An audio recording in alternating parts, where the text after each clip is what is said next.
Myanmar's opposition leader Aung San Suu Kyi has been criticized in the past for not speaking up enough about violence against Muslims. She's since gone on to criticize government policies, but says people shouldn't be looking to her to find a solution. CNN's Atika Schubert spoke with her in London and began by asking her about what the present government should be doing. Rule of law is essential. They've got to start by establishing rule of law. There's got to be accountability.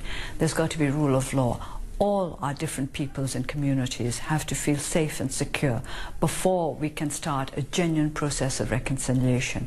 You can't achieve reconciliation but between people who are frightened of one another, who think that the other side is going to kill them or damage them in some way or the other. The 2015 elections are coming up, and you have stated that you would like to run for president, but the Constitution currently bars you from doing so. So how do you plan to achieve that goal? What will it take?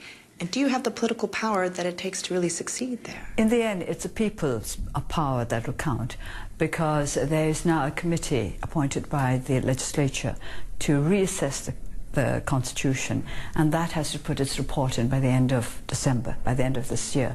So it's a very, very important time for us, and my party, the National League for Democracy, is running a campaign acquainting the public with the issues that we're addressing related to the Constitution. And this movement, I understand, is very successful. So I believe that the Constitution will be amended sooner or later, and I'd rather sooner than later.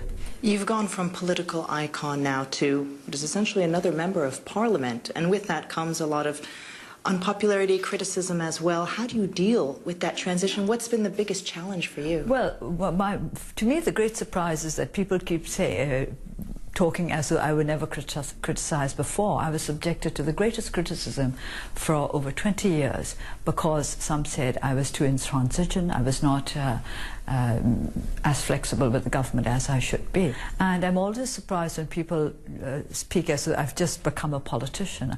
I've been a politician all along. I started into politics not as a human rights defender or a humanitarian worker, but as the leader of a political party. And if that's not been a politician, I don't know what is. So for me, it's just work as usual.